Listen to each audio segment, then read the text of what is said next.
We are also aware that Safaricom is complicit and indeed a facilitator in the tracing and abduction of Kenyans who have either ended up dead or maimed in the hands of police like Albert Ojwang. We want to issue a direct warning that this amounts to aiding and abetting in the commission of these crimes against humanity, for which Kenyans will hold Safaricom responsible and either take appropriate legal action or boycott their services. Now you can go ahead and read the content. The requirements were that we provide IMEI history paired to the telephone numbers, subscriber details, and call data from 15 September 2024 to 13 November 2024. And the item number 4 is on call geographical locations for that particular requested number. Signed by Michael. Ladies and gentlemen, it has been one of the most spoken about stories from yesterday. The story revolving Safaricom Company Limited. Now, as we speak now, there is one thing that has become clear to us. We are not Safaricom customers.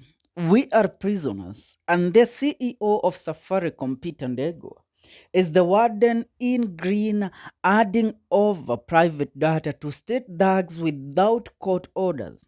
This is how abduction and killings are engineered in the Republic of Kenya. Allow me to take you a few months ago, during when we had the Gen Z and government demonstrations in the Republic of Kenya. It was rumored that the Safaricom company was providing data and intel and the geographical locations of its users to DCI and the National Intelligence Service without court orders. And this data led to the abduction and killing of so many young Kenyans. Yesterday, in court, where a student had been arrested for posting a certain picture of President William Ruto, lawyer Dunstan Omari and Co. pressured a Safaricom worker to confession of how he went ahead to add over the data that led to the abduction or the arrest of the said students without a court order. Getting down to details of the said case. The trial of the fourth year Moi University student David Oaga Mukaya, accused of posting a fake social media message announcing President William Ruto's death, took a fresh twist on Monday after testimonies from DCI, CAK, and Safaricom officers exposed several evidentiary gaps, including the absence of forensic linkage between the impaged X account and the accused, lack of authentication of the images circulated, and call data records that merely placed his asset in Eldoret but did not establish ownership, dissemination or possession of the contested post. DCI Officer Inspector Bosco Kisau admitted under cross-examination that the disputed post did not feature President Ruto's image and that no public distress had been confirmed. At the same time, CAK analyst Ezra Kohej acknowledged the 7-page report failed to tie the account to Mokaya. Safaricom investigator Daniel Hamisi confirmed that although call records identified the accused device in Eldoret, they provided no proof of his involvement in generating or sharing the post. Now, remember, this is the same case where the said student Mukaya, when he was taken to court and he was accused of posting images or death records of President William Ruto, he went ahead to argue that who is the complainant in the case? Is it the state or is it William Ruto? Because if William Ruto is the complainant in the said case, was supposed to appear in court.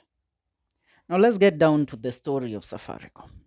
The issue of Safaricom selling our data or giving out its customers' data to intelligence in the Republic of Kenya has not only been a bone of contention for a very long time, but it is a matter that we have all diverged into with our open minds, trying to understand how more critics of the government of President William Ruto have fallen victim of abduction to DCI minions who don't have the clue of forensic or data analysis so that they could trace these people to their geographical location.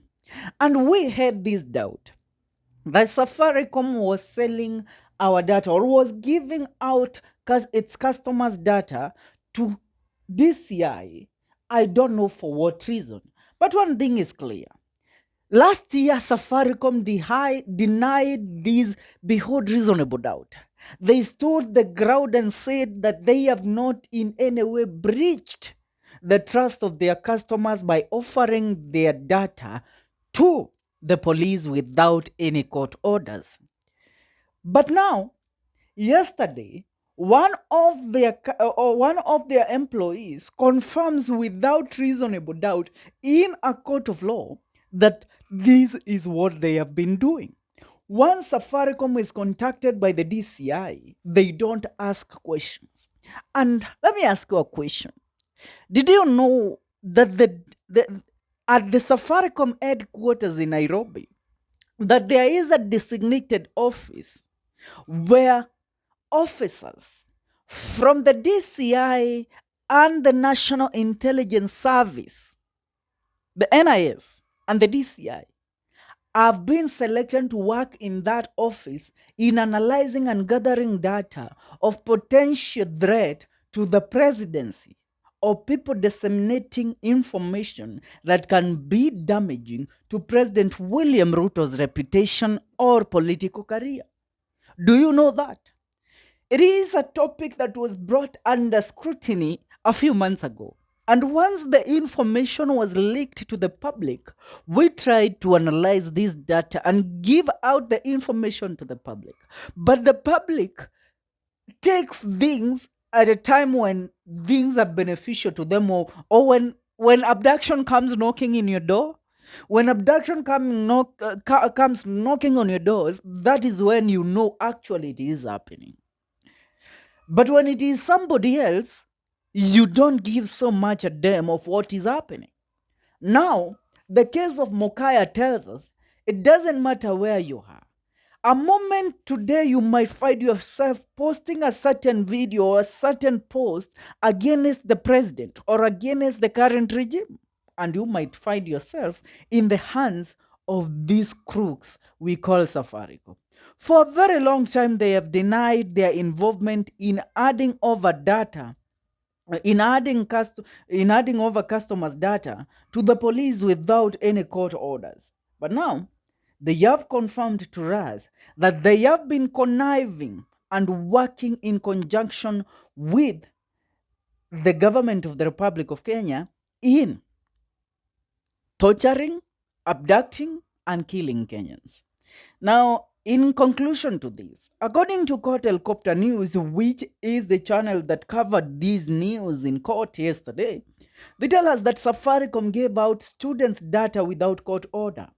Officer tells court, in the ongoing case of university student David Mukaya, who was arrested in November 2024 and charged with posting an image of William Ruto's coffin on X, a Safaricom officer testified that the student data was released to investigators without a court order. The revelation raises questions about due process, privacy, and the handling of digital evidence.